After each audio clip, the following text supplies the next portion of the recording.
All I heard was adultery. He's going to commit adultery up here today. Good morning, everybody. There it is. Big number 7. The one nobody wants to preach on. Nobody wants to mention number 7, do they? They want to, okay, let me scan real quick. The age, okay, bless you. Bless you. I'm just scanning for ages. This is a multi-generational sermon today. Do not be concerned. I'm a professional, and I'm going to try my best to be able to teach the 7th command, to preach a sermon on the 7th command for a multi-generational audience, which actually is no problem. Not just because I'm a professional, but because of the nature of what this command is all about. You think about all the commands that we have. Number 7 among them is that we focus on that one word of not, and then we think about the negative nature of it.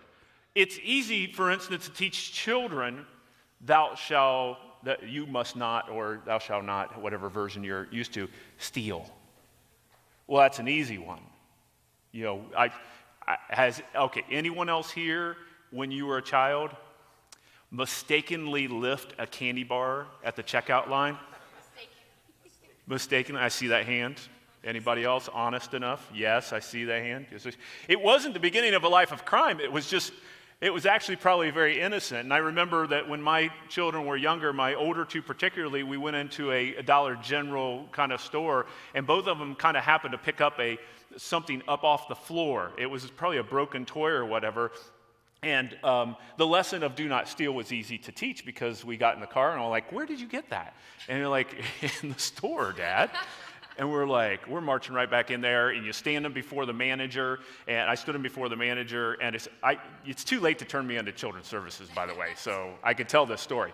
Stood before the manager, tell them what you did, you know, we've done that thing, tell them what you did, they're crying, I'm like, yeah. And when they are crying, this is a great part of the story, is that when they're crying, all of a sudden, they looked out the window, and a police car drove by, and I went, see? Right there. And it was more. It's like, yes, it worked to my advantage. Now try to do that with number 7. Try to teach your children in the same way. Try to communicate about number 7. You must not commit adultery to your children or to your general audience. Well, it seems pretty easy in general, right? It seems easy to understand this command because, you know, even Gallup, their polls would show that for the last 50 years, 90% of our culture believes that having an affair is wrong. Now, outside of that, when you cheat on a spouse, when you commit adultery, that 90% of our culture, religious or not, are saying that is something we don't agree with. We think it's awful. It's horrible. Now, stepping out when you're not outside of marriage, see, once again, this is the challenge of multi-generational teaching. When having a relationship with someone when it's not marriage, people are less likely, they're like, yeah, that's fine. To have relations with another person is fine. But when you're married, that's the problem, right? So, how do you walk through? There are not easy lessons where you kind of go into a grocery store and talk to the manager or whatever. What I'd like to think more of is like every one of the commands we have to see, or we get a lot of help from what Jesus said about each one of these. We're blessed with this incredible passage in Matthew of the Sermon on the Mount. The Sermon on the Mount is what's called. It's Matthew chapter 5 through 7. And while we won't hang out there an awful lot, every one of the commands needs to have a connection to how Jesus handled it. And he handled this command very specifically. In fact, some, when they read how he handled it, they'd be like, whoa, pump the brakes, Jesus. You went a little further than what they said. I like the one simple sentence, you must not commit adultery. I like that one. That's very easy. I could digest that. I could buy it. 90% of my culture says the same thing. Jesus takes it a bit further. So we see the original one, Exodus 20:14, but then we see in Matthew chapter 5, verses 27 through 30, Jesus takes it a bit further. And he says, you have heard it said, you must not commit adultery. But he says, I say to you, anyone who even looks at a woman with lust has already committed adultery with her in his heart. Can we just say, whenever we see in Scripture, especially like this situation, we can deal with it generically. This is not just a command, or Jesus is not just referring to men's response to faithfulness in marriage. So this goes both genders. So when you see he, can we just, we'll work at the level saying that this applies to everybody in the room. So he goes further. He says it's even in the thought life, not just in your action life. He says this, so if your eye, even your good eye, causes you to lust, gouge it out and throw it away. It is better for you to lose one part of your body than for your whole body to be thrown into hell. He presses further. And if your hand, your strong hand, causes you to sin, cut it off and throw it away. It is better for you to lose one part of your body than for your whole body be thrown into hell. Some parents in here may have to explain more about eyes and hands after this sermon than they will the definition of adultery, because it's kind of a gross concept here. And why in the world would Jesus throw out these ideas? Jesus is saying, let's approach this differently. You merely think it's about following the rule. It's about following the rule of not committing adultery. But I say it goes to a heart issue. He said it's about treating something valuable with value and celebrating what needs to be celebrated with celebration. It's looking at, so think about it. He says even your strong eye. How valuable is your strong eye? How valuable is your strong hand? And what I was going to say is that even culturally, think about who Jesus was talking to. He was talking to agrarian society, and so they're farmers, they're fishermen, they're out there. They need their eyes, they need their hands, and it's like, well, who in our culture doesn't need a hand and an eye? We're talking about something valuable. And Jesus puts value on the statement, the number 7 command. It's the exact same command he had, and all these people were there. They know exactly what command he's talking about. They said, this is a value statement. This is a value statement. It's about saying that what you have in front of you, as in your spouse, is so valuable. It's like your strong hand. It's like your good eye.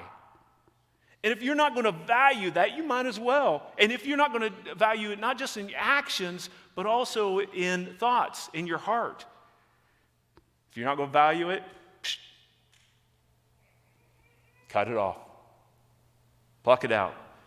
Because it's better that you do so. It's better to remove what's going to cause you to go that direction than for your whole body to be condemned. Jesus changed it, didn't he? He changed it. Now, many of you here, you're saying, David, we've heard this before. This is no new information. Then why is Jesus' definition of strict adherence to you shall not commit adultery so hard for so many?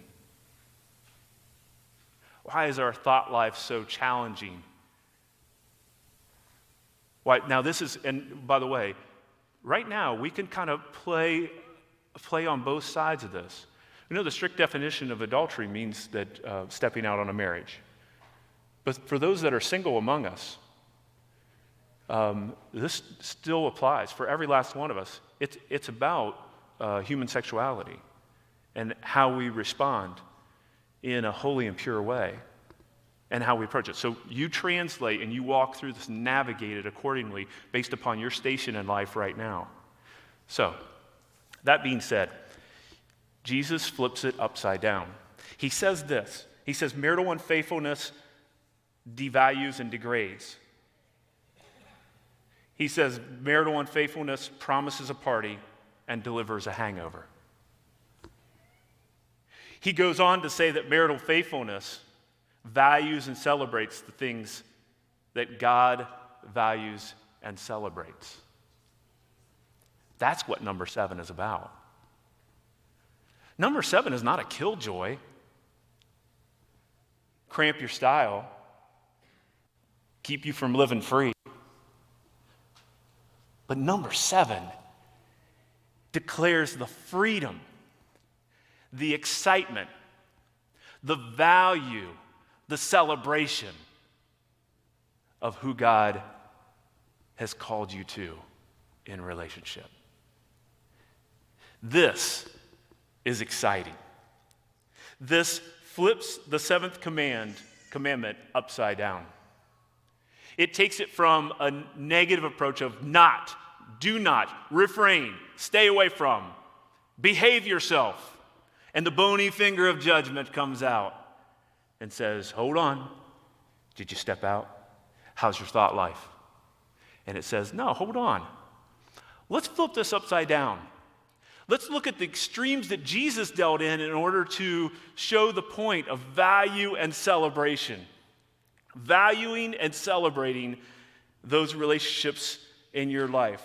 I would say, and what I want to argue today, is that when we obey, follow the 7th commandment, when we flip it upside down in obedience, we would say that it values family, marriage, and individuals. Those are the 3 areas. And we have to expand this to mean to go beyond just that marital relationship. It's more than just about you and your spouse, but it is family and individuals as well. So, as we walk through each one of these, it's first about family. It's about valuing family. Family as the cornerstone of our society, the institution that is the cornerstone of our society.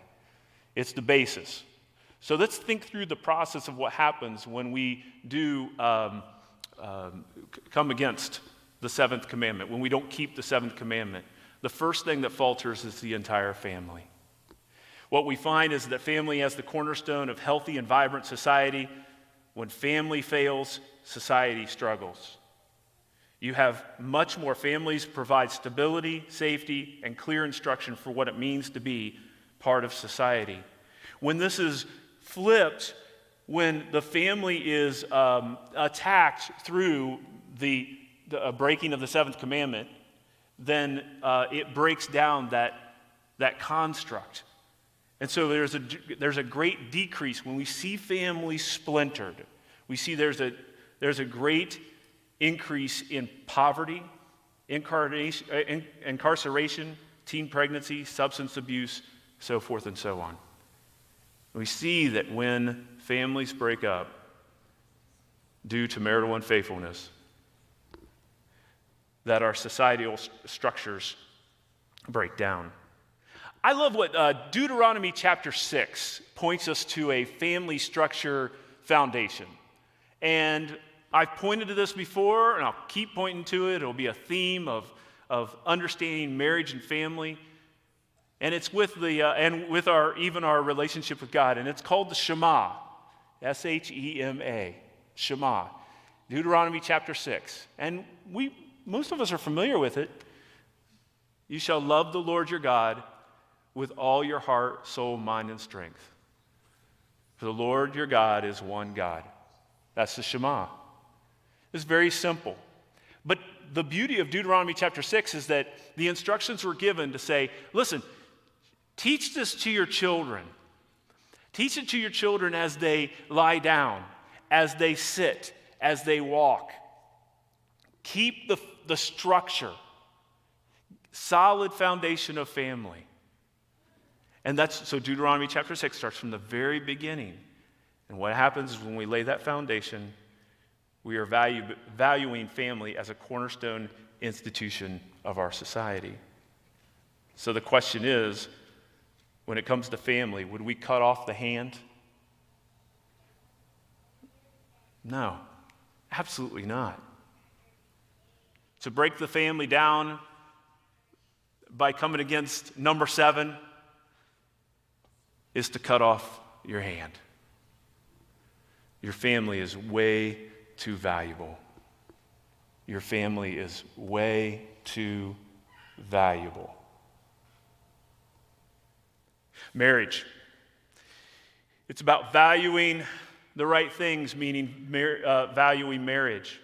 The value of marriage is modeled by Christ and the church. It's the cornerstone of a healthy and vibrant family. And when marriage fails, families struggle. When we see that Paul's approach in 1 Corinthians chapter 7, he would emphasize the same thing. He talks about marriage and intimacy and the importance of marriage. And he said it's absolutely a foundation. He continues to teach the early church about what it means. The facts are is that I don't really have to add a tremendous amount to this section right here because we know the value of marriage. Plus, I've already preached on this. So what I want to do is to point you all back to February 24th. And Teresa and myself, we were up here teaching. And our sermon was called The Value of Marriage. And so I want to save us a little bit of time. I won't repeat a lot. In fact, as I was preparing for this, I thought through, okay, hold on. This is going to be accessible. And so I want to encourage you to access that once again. We know that marriage is valuable to society. When marriages break up, families break up. And once again, it's a breakdown within society as well. So the question is that would you gouge out your eye? No. To step out on your marriage is to gouge out your eye. It's not to value the most important relationship that you may have. Now, I know, Teresa and I work with, those that may not know, we work with marriages, and that's our main gig. We love speaking life into marriages. And in saying so, we recognize that marriage is often difficult. Maintaining that relationship long term is a challenge for all. For all.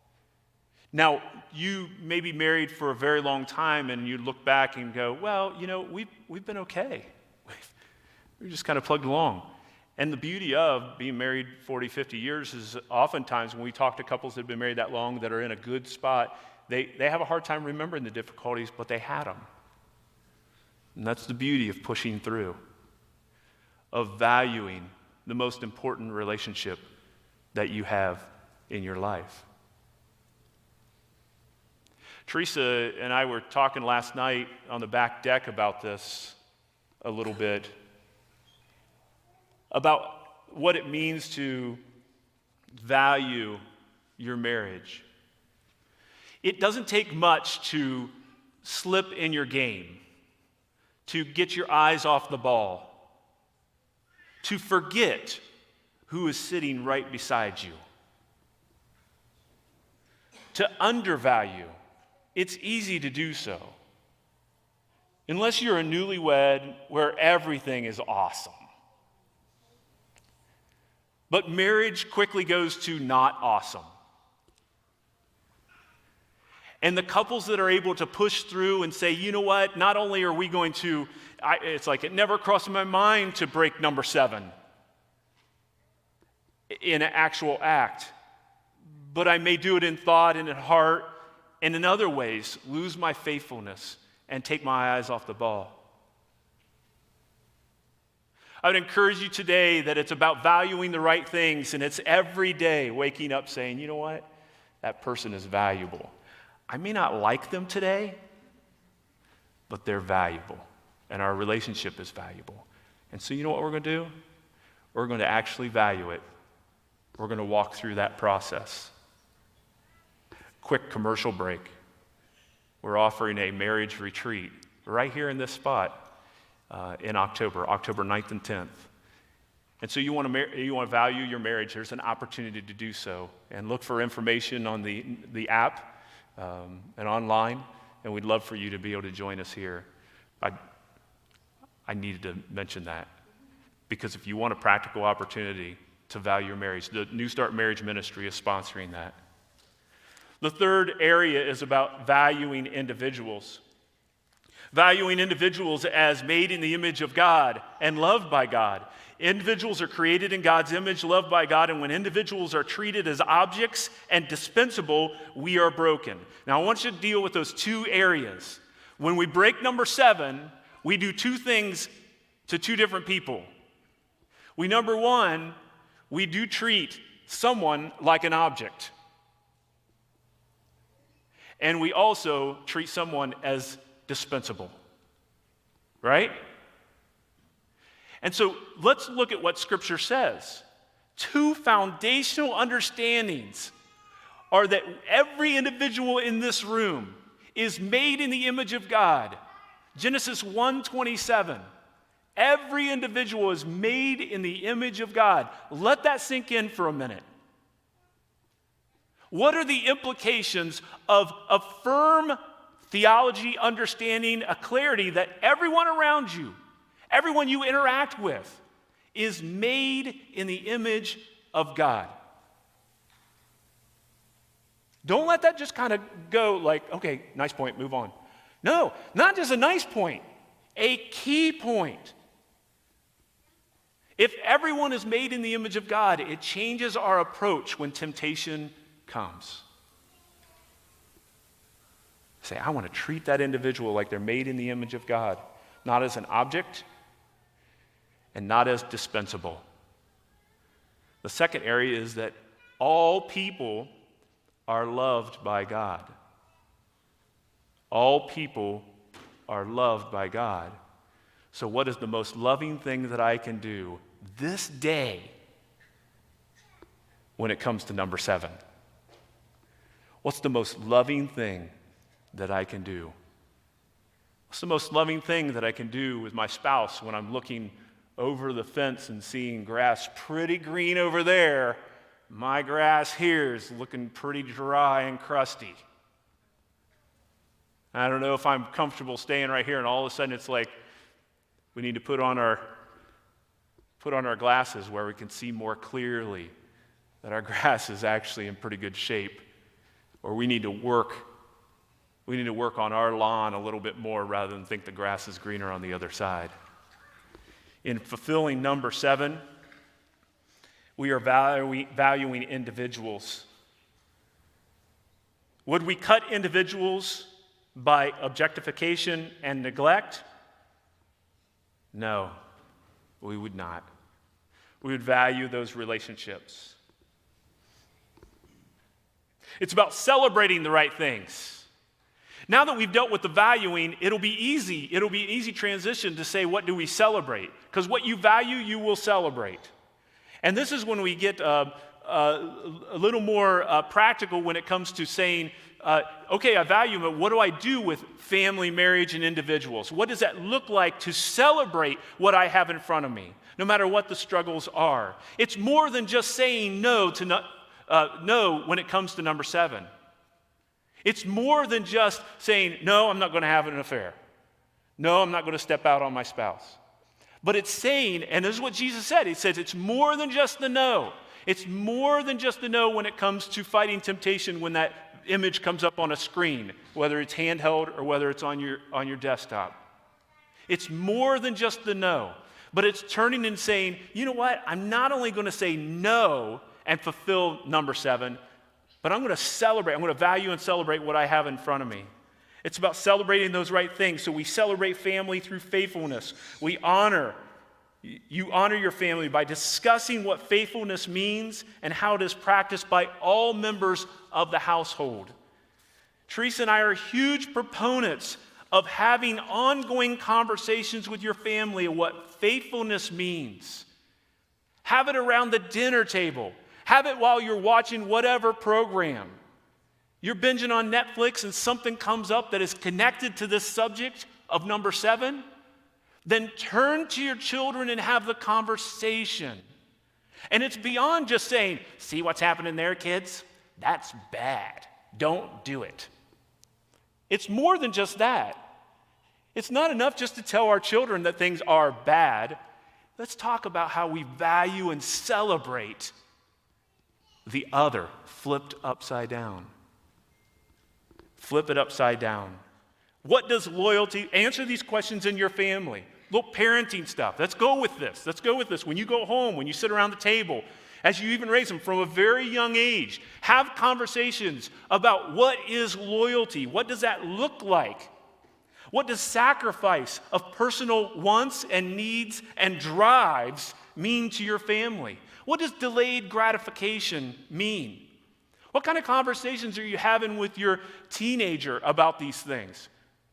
What about your adult child who is still single and you're having these conversations, reinforcing the path that you have chosen? What does it look like to continue to sacrifice? What does it mean to deal with those drives that may be within you? How do you discuss the value of family as a family? How do you celebrate family as a family? When you sit, lie down, walk along the way, you teach and train them. Deuteronomy chapter 6. The marriage part, celebrate marriage through modeling Christ and the church. Okay, here's the fun part. You're like, okay, we were waiting for the fun part. Proverbs chapter 5. I love Proverbs, by the way. Read a proverb every day. There are 31 of them. Most months or many months has 31 days. Read for that day. Read that proverb. So there's a freebie. But Proverbs chapter 5, there's a section here where Solomon is writing to his son. But let's translate it to both genders. And let's say it's to a son or daughter. And let's think through this process. The fun part will be for me to read this with a multi-generational audience. Are you ready? Proverbs chapter 5, verse 15. And this is about celebrating marriage. This is a celebration passage. You don't have to close the ears of your children. I can do this. I think we can. Drink water from your own well. Share your love only with your wife or spouse. Why spill the water of your springs into the streets? Having relationships with just anyone. You should reserve it just for that relationship, for yourselves. Never share it with strangers. Let your spouse, your wife, be a fountain of blessing for you. Celebration. Rejoice, celebrate, in the wife of your youth. I love that. Now, let me pause there real quick. That's the cornerstone verse for what we're discussing here. Those that are early marrieds, that's like, no-brainer, dude. We're on that. It's a rejoice in the wife of my youth. Right here, baby. We're rejoicing. We're celebrating. What about those here? Bless you. I love you. Who've been married 50 years. Teresa and I talked about this on the porch last night on the back deck. We were like, what does it mean after 27 years to rejoice in the spouse of your youth? What does that look like? This great discussion. Can I ask you that you and your spouse, no matter how long you've been married, that you'll have that discussion? What does it mean to rejoice in the spouse of your youth? It goes on, 19. She is a loving deer, a graceful doe. You can look that part up on your own. Let her satisfy you always. May you always be captivated by her love. Now that verse right here, and that's where we're starting. This would be a great study of Bible study. Just sit down and just hash this out with people. And then, but may you always be captivated. The word there is actually can be intoxicated. In fact, your version may say that. Be intoxicated. Be drunk on her love. And that love statement is literally a flirtatious love. That sounds like celebration to me. I like this passage much better than the seventh commandment. But they go hand in hand, don't they? We celebrate individuals through seeing them as God sees them. Especially in the society and culture that we're in today, we can't emphasize enough what this looks like, but specifically for marriage and for family. we want to celebrate his image and love in your spouse. Can you think through that statement specifically applied to your spouse? You are made in the image of God. You are loved by God. And I will respond accordingly. I will value and celebrate you as an individual.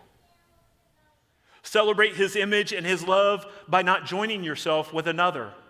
Seeing people as objects or as the grass is greener is a breaking of number 7, but it's the devaluing of your spouse. We have seen this modeled with Christ and the church. This is a great way to wrap up our thoughts on number 7, because Jesus modeled perfectly the fulfillment of number 7 as a valuing and a celebration. Jesus and his bride, Jesus and the church, us. He talked about this when he was in the upper room. He was with his disciples, and they were having the Last Supper, and he turned to his disciples and he said, hey, you know what? Right now, you need to remember this moment and what we're about to go through, because ultimately, he was saying, this is about a union to be valued and celebrated. Ephesians chapter 5. Ephesians chapter 5 is a passage that's preached at many marriages, at every marriage ceremonies, and we use it quite a bit. You're probably familiar with it, but it's a typical marriage kind of verse, a passage. Ephesians chapter 5, verses 22 through 30 lays out this idea of Christ and the church and the valuing and the celebration that is going on. That started in the upper room and was opened up to us. Wives, verse 22, wives, submit to your own husbands as to the Lord, for the husband is the head of the wife, even as Christ is head of the church, his body, and is himself its Savior. Now as the church submits to Christ, so also wives should submit to everything to their husbands. Don't stop there, my friends. This is a mutually beneficial reciprocal relationship. This goes both ways. Husbands, love your wives as Christ loved the church and gave himself up for her, that he might sanctify her, and having cleansed her by the washing of water with the word, so that he might present the church to himself in splendor, without spot or wrinkle or any such thing, that she might be holy and without blemish. So valuing and celebrating. In the same way, husbands should love their wives as their own bodies. He who loves his wife loves himself. For no one ever hated his own flesh, but nourishes it, cherishes it, values it. Those are value words. Just as Christ does the church. Because we are members of his body. Therefore, a man shall leave his father and mother and hold fast to his wife, and the two shall become one flesh. This mystery is profound, and I am saying it refers to Christ and the church.